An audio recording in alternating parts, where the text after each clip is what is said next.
Olá, sétimo ano, tudo bem com vocês?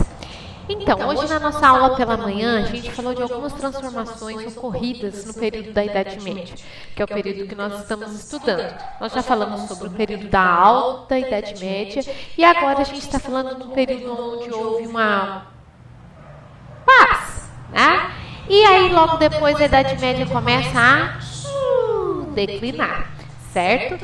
E aí, nesse período, depois do século X, como o nível populacional da Europa aumentou, os feudos estavam bombando, as cidades, as pessoas estavam sem comer, tinha muita gente, e isso impactou até mesmo nas construções das igrejas. Lembra disso, gente? Lembra que a Pro falou sobre isso para vocês? Então, e aí, na nossa apostila, traz que as igrejas eram do estilo romântico e passaram para o estilo gótico. Então, vamos com a Pro agora, que vocês vão assistir essa transição no estilo arquitetônico das igrejas medievais da Europa. Olha só. A arquitetura religiosa foi uma das maiores expressões da consolidação do poder da Igreja Católica na Europa. Naquele período, dois estilos arquitetônicos passaram por grande desenvolvimento: o românico e o gótico.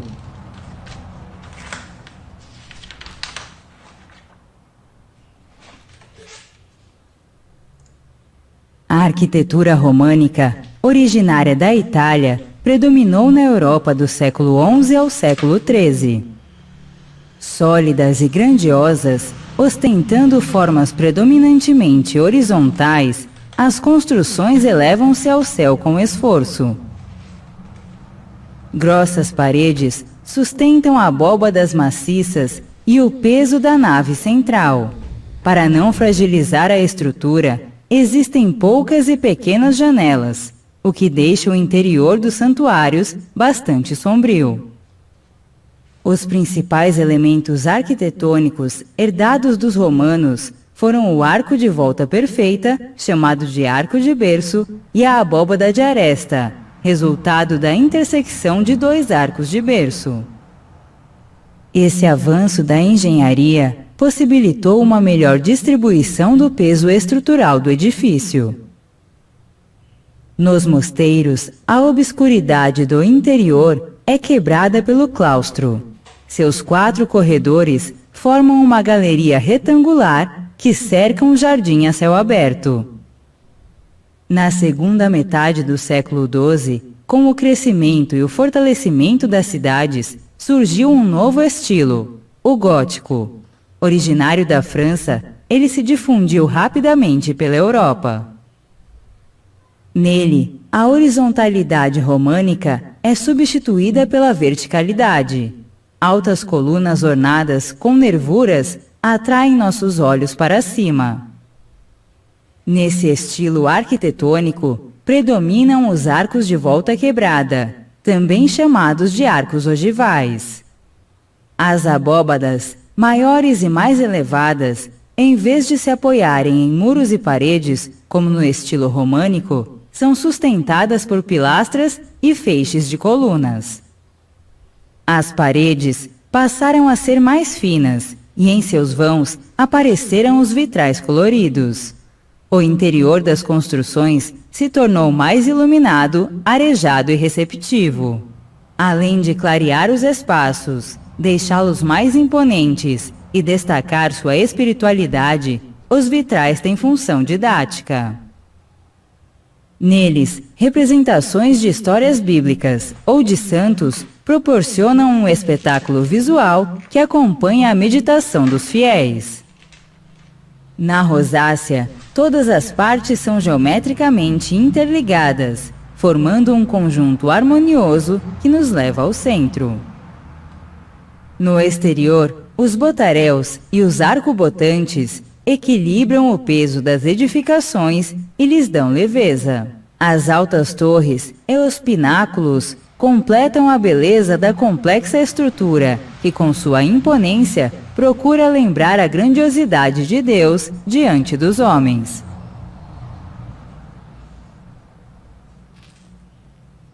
E aí, gente, achou legal?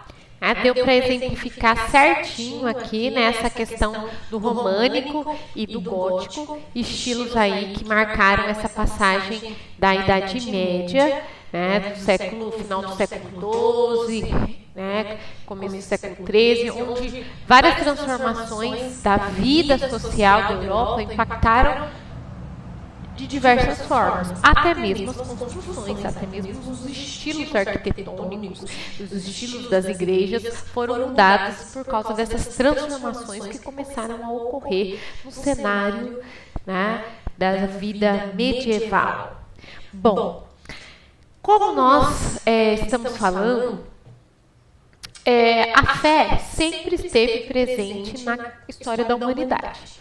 Sempre, né? Desde lá dos antigos egípcios, passando pelos persas, sempre teve uma questão de fé envolvida na história da humanidade. E aqui, na Idade Média, como nós já vimos, a igreja andava,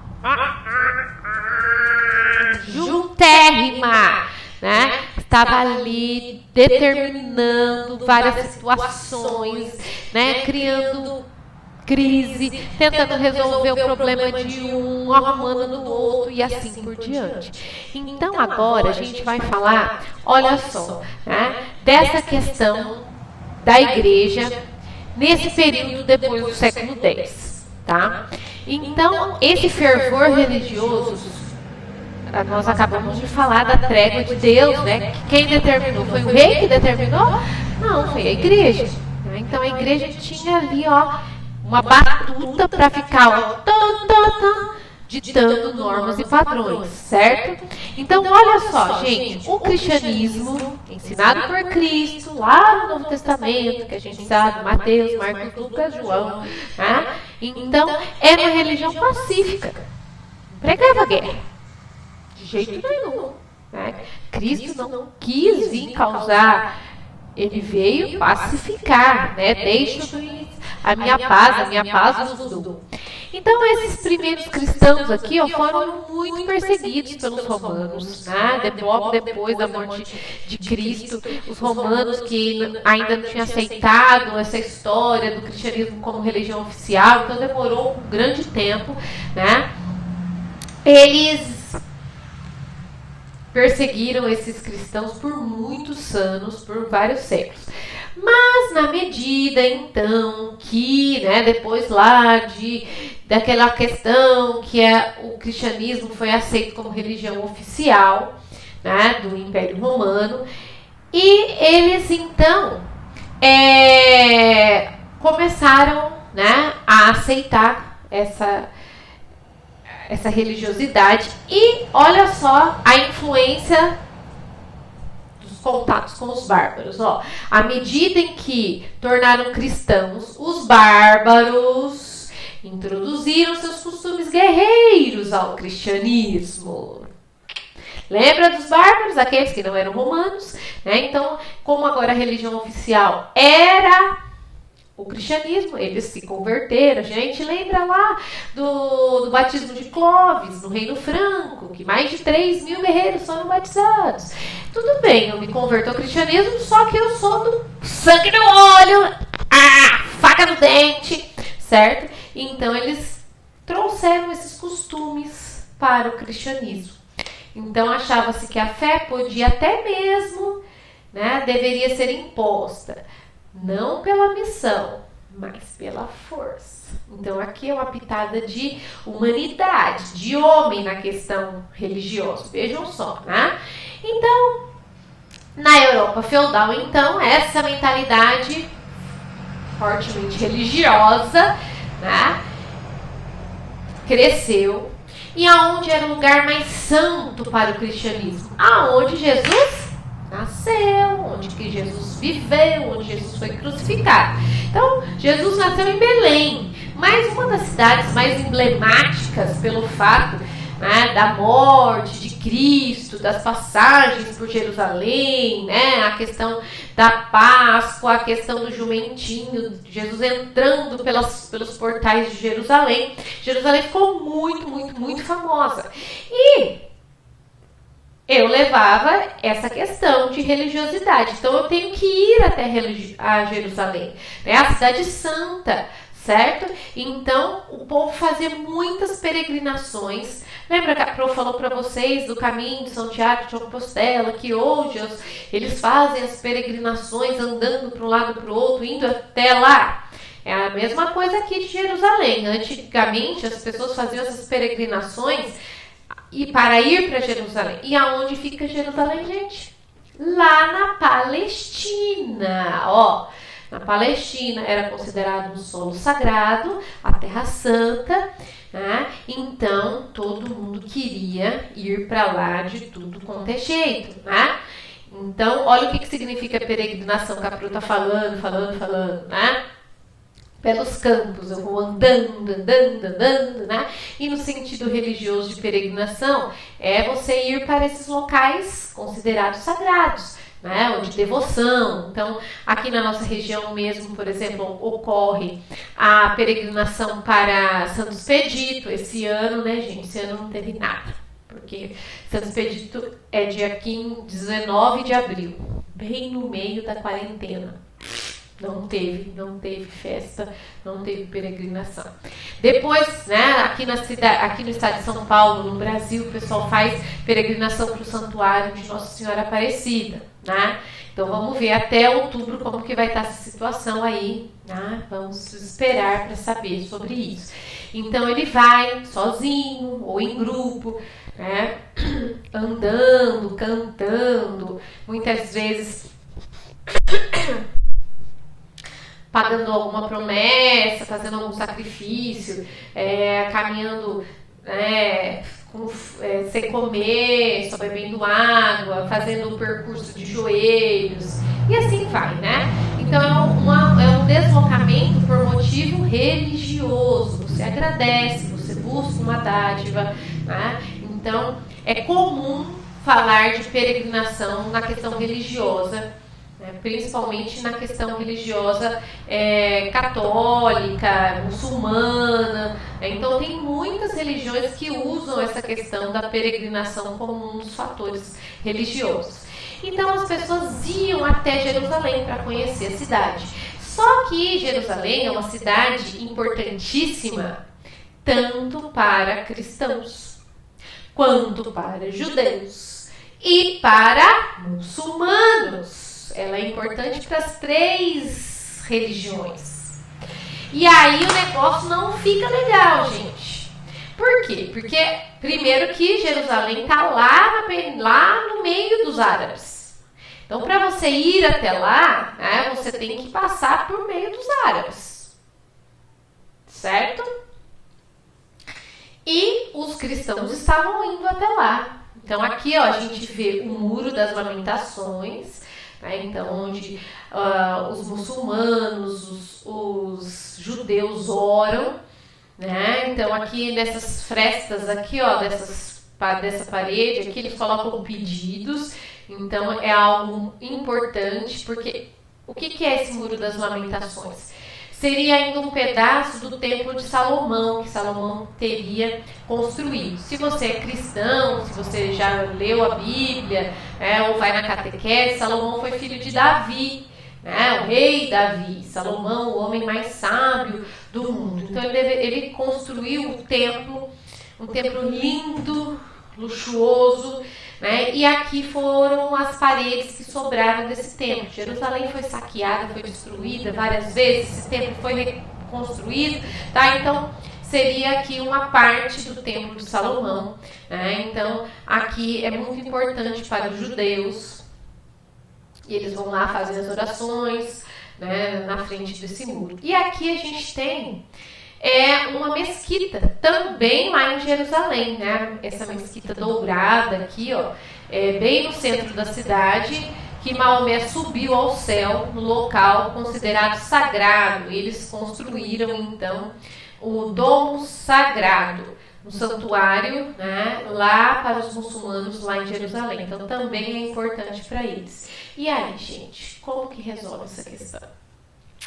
Então, do século 7 até o século 11, os árabes, cristãos, judeus, era todo mundo de boa. tá?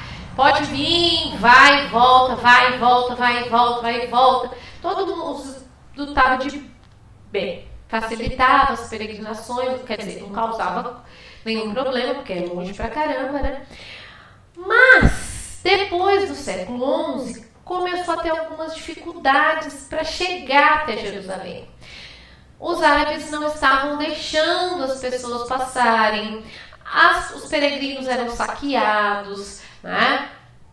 E aí, então, lá no século XI, o Papa Urbano II, né, pegou esse sentimento, né, e convocou os europeus para retomar Jerusalém do domínio islâmico. Você quer Jerusalém para você? Nós também. Então, gente do céu, começa aí então uma guerra em relação à posse de Jerusalém. Tem noção, gente? Em relação a tudo isso? Na apostila de vocês ainda tem mais uma foto mostrando que, segundo a fé cristã, Jesus viveu parte de sua vida em Jerusalém e até morreu, como a Pro já havia dito isso para vocês. Então começa um movimento que ficou conhecido como o movimento das cruzadas, essas viagens onde eu levaria a fé católica de um lado para o outro, né? E aí, olha só, gente, vamos lá, foca aqui na Pro. Isso.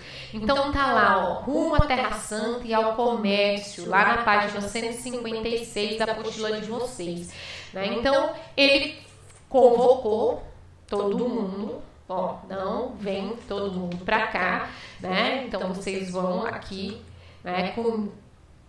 Vamos tomar Jerusalém lá. Prometeu o paraíso para quem se comprasse essa ideia.